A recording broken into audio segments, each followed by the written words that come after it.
Kama viongozi wa chama ni lazima tubanane na viongozi na watumishi wazembe ili kupata heshima chama chetu na kupata heshima rais wetu. Sasa kwa mfano mdogo ambao tumeubaini, tumepita kwenye baadhi ya maeneo, tunakutana na kero za wananchi. Mtu amefuata huduma kwenye ofisi, kwenye jengo la serikali, ametoa fedha kesha, amempa mtumishi wa serikali, huduma ile hajaipata na hakuna taarifa yoyote. Mtu anabaki na malalamiko katika moyo wake, hajapata huduma aliyoipata ile hali ametoa fedha kumpa mtumishi wa serikali. Haya mambo hatuwezi tukayajua kama hatutapita kusikiliza kero za wananchi. Na mtu huyu atakaa atailaumu serikali, atamlaumu rais. Lakini nani kasababisha?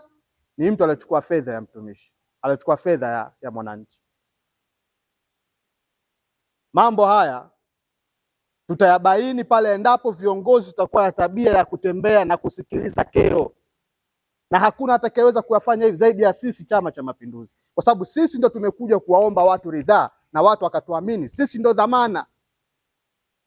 Tunatakiwa kurudi tena kwa wananchi kuomba ridhaa katika vipindi vingine. Tutaaminiwa vipi ile hali yale ambayo tumewaahidi kuna wale tukwamisha? Chama cha Mapinduzi ndani ya mkoa wa Tanga tumewaahidi hatutavumilia watu wazembe wa sampuli hii.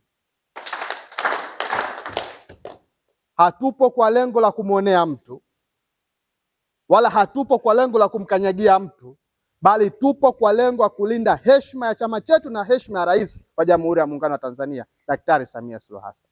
Toa maelekezo kwa afisa vijana wa jimbo hili la Lushoto, waandae utaratibu wa kuwakusanya viongozi wa vijana kwenye makata, wawaeleze serikali ina mpango gani na halmashauri ina mpango gani katika eneo gani na nini inatarajia kufanya katika kipindi gani na kwa muda gani, ili sisi tu wafuatiliaji wazuri.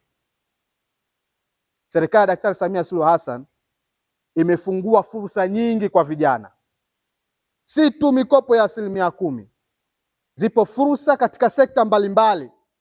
Uvuvi, ofisi ya waziri mkuu ina fursa za vijana, wizara ya uvuvi kuna fursa za vijana, wizara ya madini, wizara ya kilimo, wizara ya mifugo, zote hizi kuna fursa kwa makundi maalum ya vijana. Hata katika sekta ya manunuzi zipo 30% ya manunuzi ya umma yanatakiwa kwenda kwenye makundi maalum ya vijana, wakina mama na watu wenye ulemavu. Hizi kazi lazima vijana hawa na watu wazijue, waweze kuzichangamkia. Kama hakuna vikundi vya vijana, hizi fedha zinakwenda wapi?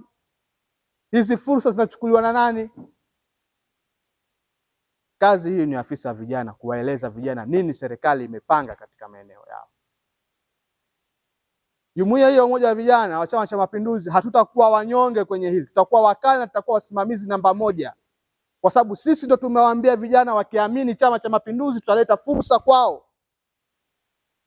Lengo letu ni kuendelea kushika dola, na tutaendelea kushika dola pale ambapo tutakachokiahidi tutakifanyaje? Kukisimamia na kukitekeleza na watu wakanufaika. Kwenye hili tutakuwa wakali.